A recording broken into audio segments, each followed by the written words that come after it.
You came from the short form video, didn't you? I don't know. That might be the only way if I can get it to work. So, let's just jump right into it. A Space Odyssey is a story I've been working on for the past 2 years. I started working on it in November of 2022.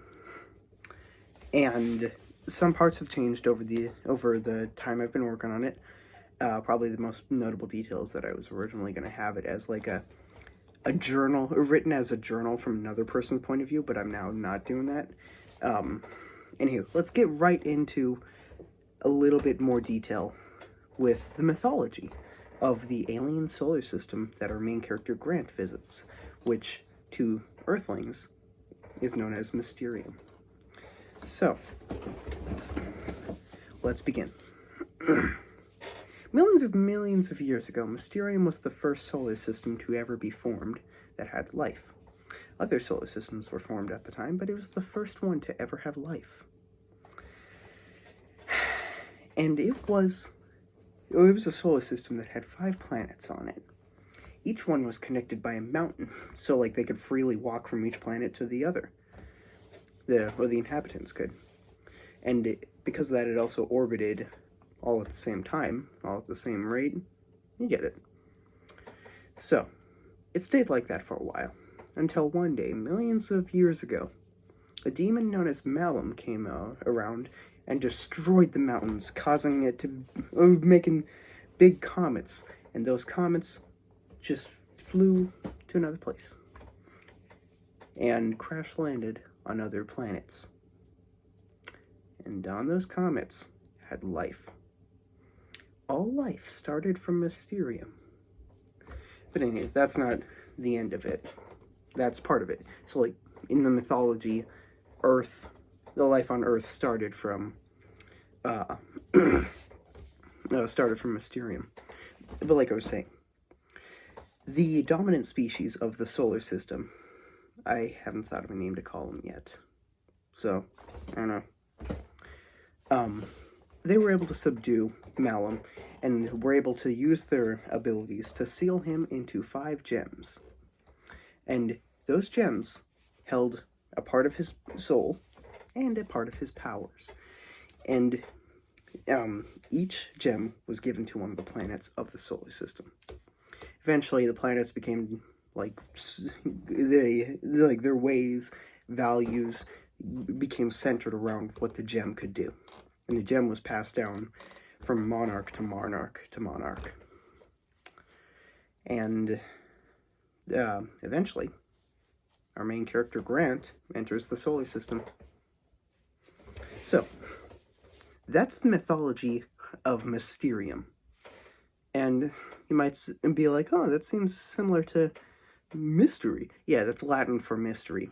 And the reason why I've named it Mysterium is because it's a bit of a mystery to the inhabitants of Earth, because it's like, if they look at it with a telescope, like, they'll only see a very, like, it will look like they're looking at a light bulb out of focus.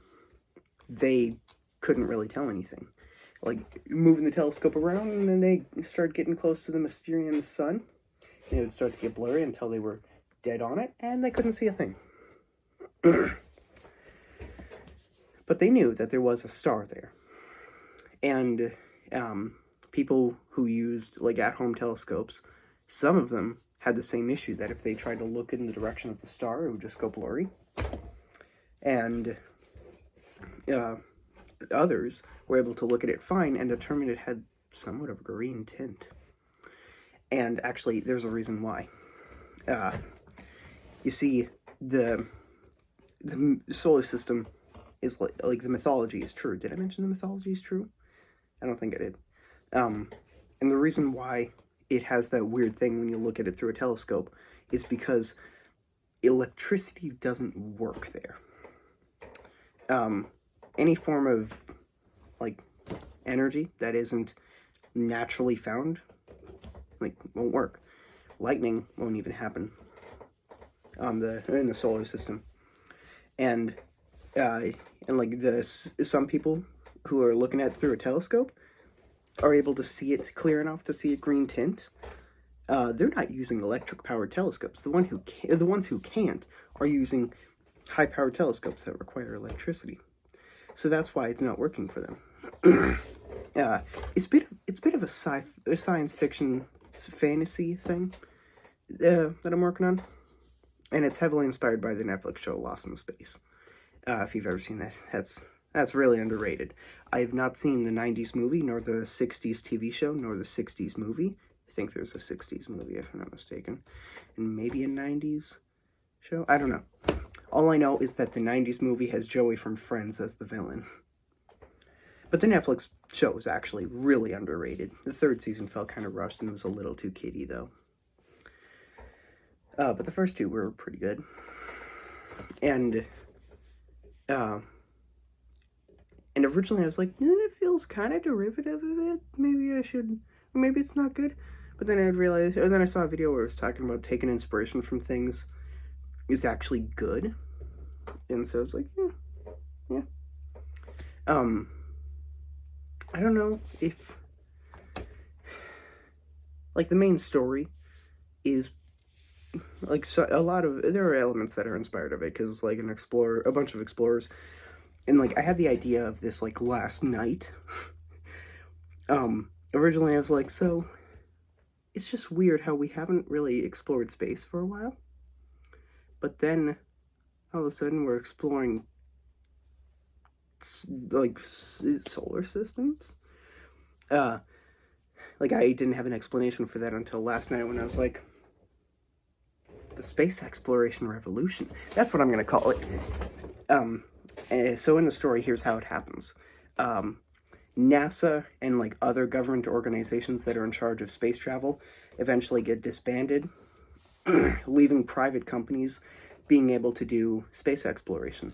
And because, like, private companies are more progressive than the government, I kind of hate how the government is just, like, not catching up on the times. The private companies are able to get stuff done faster and are actually going to space because we are explorers. Because we only went to the moon because we were terrified.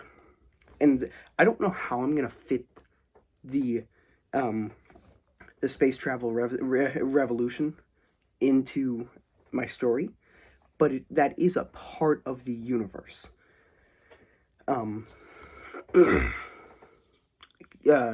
It's like the space travel version of the Industrial Revolution, where it was like, for so long we weren't doing much until, bam, we got, like, super advanced so quickly.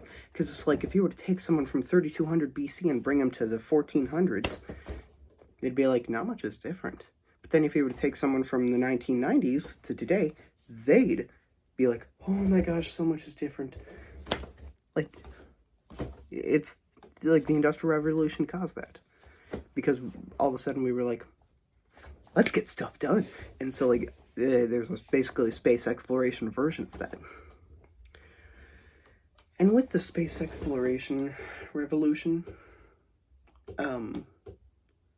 like, I'm planning on making, like, I've had the idea for a while of that in the end it's revealed that, like, space exploration became a fad. And, like, I think I want to keep that, because that, to me, is very good. Because you might think that like, the idea of traveling between solar systems couldn't have been a passing fad. It happened in real life.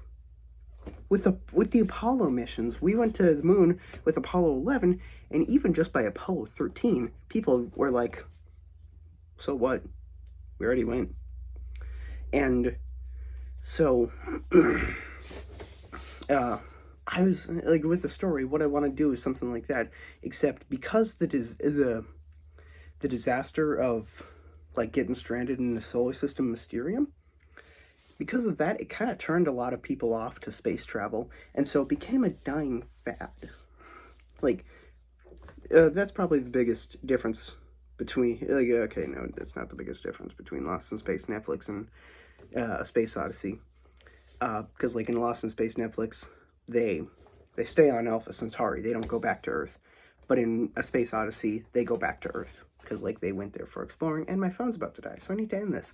And I've been talking for too long. Thanks for watching the video, me talking a bit about a story I've had for a while. Thank you. See ya.